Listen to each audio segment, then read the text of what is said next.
Hello dear students, welcome back to my channel physics SPC. Current electricity का एक question.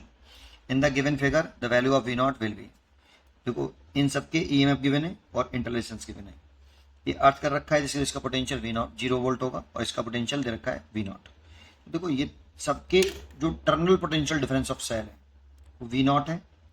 Potential इसका V naught, इसका zero, तो terminal potential difference of the cell V naught V naught V naught. ठीक है, तो इसीलिए ये तीनों पैरेलल कॉम्बिनेशन में लगे हुए हैं। तो पैरेलल कॉम्बिनेशन में टोटल ईएमएफ निकाल लो आप पहले सर्किट का। इसको एक बना लो बेटा इस तरह से।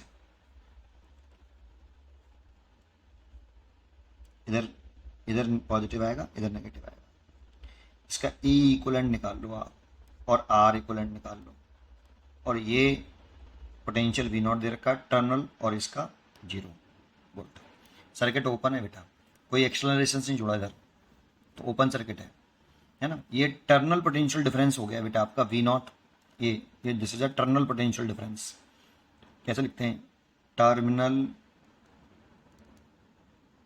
Potential difference V equal to V naught minus के 0।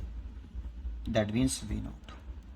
सर्किट ओपन है, ठीक है ना, कोई एक्सटर्नल रेजिस्टेंस कनेक्टेड नहीं है। तो इस वाली कंडीशन में बस आप ई इक्वलेंट निकालिए पहले, है ना।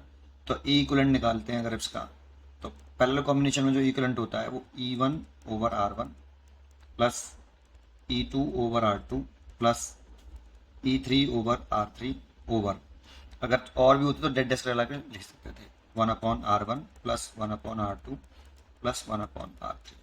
ये इक्वलेंट ईएमएफ का फॉर्मूला है पैरेलल कॉम्बिनेशन में। लेकिन ये सब एक ही डायरेक्शन में पोलरिटी हो, उनकी पॉजिटिव की सबकी पोलरिटी सेम डायरेक्शन में हो, तब ऐसा होगा। ठीक है, अच्छा और भी होते तो E4 plus and dead dead dash EN/RN, ऐसी डेड डेड डैश 1/RN कर सकते थे, लेकिन तीन है इसलिए 3 बार किया मैंने। वैल्यू पुट कर लूँ 2 और R1 की वैल्यू है 1 किलो ओम, तो दैट मीन्स 1000। ठीक है ना, 1 किलो ओम में 1000 ओम हो गया आपके, चेंज कर लिया मैंने। प्लस ये 4 है अपॉन 1000 प्लस ये 6 है अपॉन 1000 ओवर 1/1000 प्लस 1/1000 प्लस 1/1000। तो इसीलिए ई इक्वलेंट निकाल लो आप। कितना? ये 6 और 4 10, 10 और 2 12, 12/1000, नीचे 3/1000। इससे तो ये कैंसिल हो गया, तो ये 3 से 12 काट दो, 4 ओम, 4 वोल्ट। ये ई इक्वलेंट आ गया आपका 4 वोल्ट। इंटरलेशंस निकाल लो total. 1/R equivalent equal to 1/R1 plus 1/R2 plus 1/R3।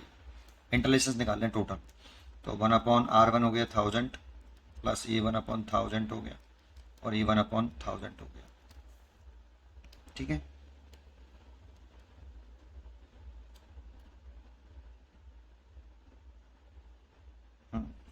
यहाँ तक आया, तो ये 3/1000 हो गया बेटा। तो 1/R इक्वलेंट जो आया वो R इक्वलेंट आया 1000/3 ओम। ठीक है ना, उल्टा कर लिया। ठीक है, ठीक है, ये R इक्वलेंट हो गया। अब देखो, ये सेल ओपन सर्किट में कोई करंट ड्रॉ नहीं करेगा बेटा, क्योंकि इसमें कोई एक्सटर्नल रेजिस्टेंस कनेक्टेड नहीं है। और ये जो टर्मिनल पोटेंशियल डिफरेंस है सेल का वी नॉट, तो ओपन सर्किट वाले केस में अगर कोई करंट ड्रॉ नहीं कर रहा तो V बराबर जो होता है E equivalent minus I R equivalent. और जब सर्किट ओपन सर्किट हो, ओपन सर्किट दैट मीन्स कोई सेल करंट ड्रॉ ना करे, आई बराबर 0, तो आई बराबर 0 में terminal potential difference of the cell ही सेल का ईएमएफ के बराबर होता है। 3 कंडीशन होती है बेटा। जब सेल ओपन सर्किट में हो तो terminal potential difference of cell EMF के बराबर है। जब सेल डिस्चार्ज हो रहा हो तो V बराबर E माइनस आई आर होता है, और जब सेल चार्ज हो रहा हो तो V बराबर E प्लस आई आर होता है। तीनों केस पॉसिबल होते हैं। जो terminal potential difference of cell है वो ईएमएफ के बराबर भी हो सकता है, लेस देन भी हो सकता है और ग्रेटर देन भी हो सकता है, डिपेंड्स ऑन सिचुएशन।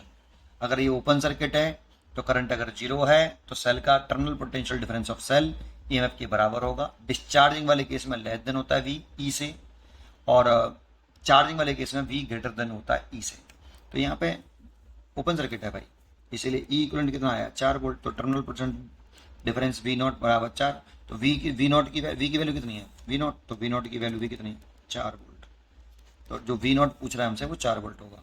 उम्मीद करता हूँ कि आपको ये क्वेश्चन जरूर समझ में आया होगा। पढ़ते रहिए और खुश रहिए।